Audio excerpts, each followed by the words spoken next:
வணக்கம் அன்பு சொந்தங்களே. இந்த குதிரை பேரம் சொல்கிறாங்க.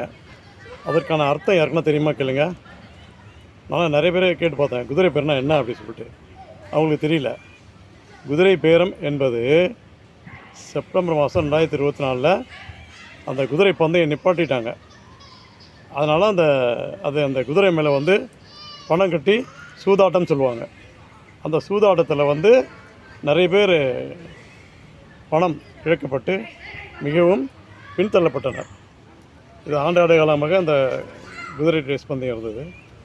அதனால் இதன் அடிப்படையில் தான் இப்போ அரசியல் கட்சிகள்லாம் குதிரை பேரம் அப்படின்னு பேசுகிறாங்க. சரிங்களா? ஏங்க பாவம் தானேங்க அந்த மிருகம், அந்த குதிரை ஏங்க அந்த மாதிரி அவ்வளோ கேவலப்படுத்துறீங்க? அரசாங்கமே மூடிட்டாங்க. குதிரை பேரம் சொல்லிட்டு ஏன் நாய் பேரம் சொல்லலாம் இல்லையா? நாய் கூட தான் விற்பனை செய்கிறார்கள். கழுதை பேரம் சொல்லலாம் இல்லையா? கேவலமாக இல்லை உங்களுக்கு குதிரை பேரம் சொல்லிட்டு. இப்போது 3 கட்சிகள் போயிட்டு பிஜேபி, நயினா நாகேந்திரன் வேஸ்ட்டு. அவர் பிஜேபியில் இருக்கிறதா நினச்சிட்டு இருக்காரு. பிஜேபியில் யாரும் இல்லை, எல்லாம் அண்ணாமலை கட்சியில் போய் ஜாயின் பண்ணிட்டாங்க. பிஜேபியும் இல்லை. இது அந்த தலைமைக்கு தெரியல, இந்த அமித்ஷாவுக்கு தெரியல, பாரத பிரதமருக்கும் தெரியல. பிஜேபி தமிழ்நாட்டில் அழிக்கப்பட்டு விட்டது. இந்த நயினா நாகேந்திரன் அண்ணா டிஎம்கேலேருந்து வந்தவர். அவர் அண்ணா டிஎம்கே சப்போர்ட் தான் இருப்பார் அப்படின்றது இவங்களுக்கு தெரியல. இவங்க தனியாக அண்ணாமலையை தலைவராக வச்சுருந்து தனியாக நின்றால் கூட 5 சீட்டு வந்திருக்கும். கண்டிப்பாக பிஜேபி தமிழ்நாட்டில் கால் ஊனியிருக்கும். அண்ணாமலை அந்தளவுக்கு ஒரு ஜென்டில்மேன். என்ன அதை விட்டுட்டு இந்த அதிமுகவில் நயினா நாகேந்திரன் சேர்த்ததால் இன்றைக்கி இந்த நிலைமை. பிஜேபியில் யாருமே கிடையாது, மெம்பர்ஷிப் கூட கிடையாது. செக் பண்ணி பாருங்கள். மிஞ்சி போன ஒரு 1000 பேர் தான் இருப்பாங்க. எல்லாம் அண்ணாமலை கிட்டே போயிட்டாங்க. இவர் போயிட்டு குதிரை பேரை சொல்லிட்டு விஜய் மேலே கம்ப்ளைண்ட் தர்றாரு. இன்னும் இருக்கிற அந்த 1000 பேரும் வேலைக்கு போயிட்டு 100 பேர் ஆகிடுவாங்க போட்டிருக்கு இவர் பண்ணுற வேலைக்கு.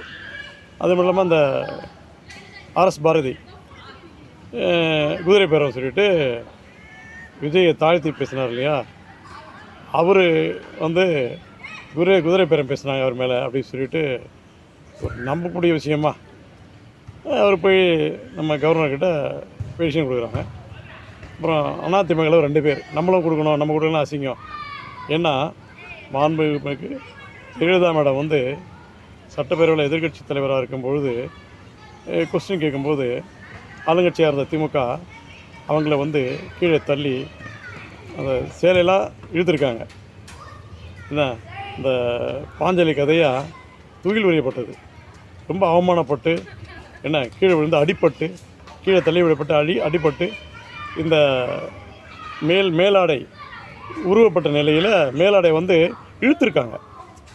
ஒருத்தர் இழுக்கிறது அதை பண்ணியிருக்காங்க. அந்தளவுக்கு அவமானப்படும் போது அங்கே இருந்த அதிமுக தொண்டர்கள் மற்றும் அதில் அந்த கட்சியில் மந்திரி பதவி இருந்தவங்க, இதுக்கு முன்னால் அந்த கட்சியில் இருந்தவங்கெல்லாம்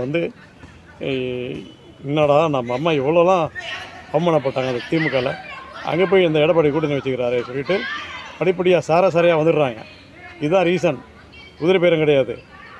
அதாவது ஒரு தாய் அவமானப்படுத்தப்பட்டால் எந்த மகனுக்கும் கோபம் வரும்.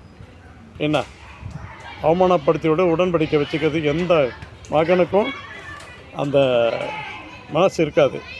நான் எடப்பாடி அந்த ஜெயலலிதா அவமானப்படும் போது இருந்தாரான்னு தெரியல. இருந்திருந்தால் அந்த ஆளுக்கும் மனசாட்சி இருந்திருக்கும். ஏன்னா அவர் அதிமுக அழிச்சிட்டாரு. அவருக்கு போய் ரெஸ்பெக்ட் கொடுக்க முடியும்? எம்ஜிஆரும் ஜெயலலிதா வளர்த்த கட்சியை சுத்தமாக அழிச்சிட்டாரு. எல்லாம் விஜய்கிட்ட வந்துட்டாங்க. என்ன இதை விட கேவலம் எதுவும் இல்லை. நம்ம இது ஒரு எம்ஜிஆரை செப்பலை தூக்கி அடித்தாங்க. புரட்சி தலைவர் சட்டப்பேரவையில் மனாமகப்படுத்தினாங்க. எடப்பாடியை காலில் விழுந்து தவழ்ந்து நீ முதலமைச்சரான கேண்டிடேட்டில் தேர்ந்தெடுக்கப்படல, என்ன மெம்பர்ஷிப்பால் தேர்ந்தெடுக்கப்படல சொல்லிட்டு பயங்கர அவமானப்படுத்தினாங்க. அப்படி அவமானங்கள் அதிகமாக பெற்ற இந்த எடப்பாடி போய்ட்டு இந்த டிஎம்கேயில் ஜாயின் பண்ணுறது பிடிக்கல. அதனால் இவங்க விஜய் கட்சியில் ஜாயின் இருக்காங்க, தமிழக கூட்டத்தில் ஜாயின் பண்ணிட்டுருக்காங்க. இதுக்கிடையில் இந்த 10 ரூபா பாலாஜி 7 நாளாக எஸ்கேப் எங்கே காணோம். அவர் தான் உண்மையான குதிரை பேரம் பேசியிருக்காரு. என்ன அதாவது என்ன பண்ணணும்னா குதிரை பேரம் சொல்லிட்டு கவர்மெண்ட்டை கம்ப்ளைண்ட் கொடுக்கும்போது நீங்கள் போலீஸை கம்ப்ளைண்ட் பண்ணியிருக்கீங்களா? மேலே ஆக்ஷன் எடுத்துருக்காங்களா அப்படின்னு கேட்கணும். அவர் ஒன்றுமே கேட்கல. அதை பற்றி அவருக்கு வேறு வந்துடலையா நான் தெரியல. ஸோ இதுதான் குதிரை பேரன்றது. செந்தில் பாலாஜி எஸ்கே போயிருக்கார் பாருங்கள். 35 கோடி பேசியிருக்காரு ஒரு ஆளுக்கு. இன்றைக்கி வந்த அரெஸ்ட்டு வெளிநாட்டுக்கு தப்பிச்சு போக முடியாத அளவுக்கு காவல்துறை போய்ட்டு அவங்க வீட்டில் அப்பா அம்மா கிட்ட வந்து அந்த அவர் மேலே உள்ள நடவடிக்கை சம்மந்தமான அந்த தகவலை கொடுத்துருக்காங்க. அவர் இது வரைக்கும் இல்லை, எஸ்கேப். இப்படி இருக்குது. இதுதான் குதிரை பேரம். அதாவது செந்தில் பாலாஜி, அவர் தம்பி அசோக் இவங்க செஞ்சது தான் குதிரை பேரம் என்பது மக்கள் உணர்ந்த நிலையில் கவர்னர் உணர்ந்திருப்பார். நன்றி. குதிரை பேரன்னா இதுதாங்க, சரிங்களா? நான் குதிரை பேரை சொல்லிவிட்டு இந்த மிருகத்தில் அவமானப்படுத்தாதீங்க, சரிங்களா? குதிரை பேரம் பண்ணுறது யார்? திராவிட கட்சி தான். உணர்ந்தால் சரி. நன்றி. நிறைய பேருக்கு குதிரை பேர்னா தெரியாது, அதற்கான விளக்கத்தை நான் சொல்லிட்டேன். நன்றி. வாழ்க வளமுடன்.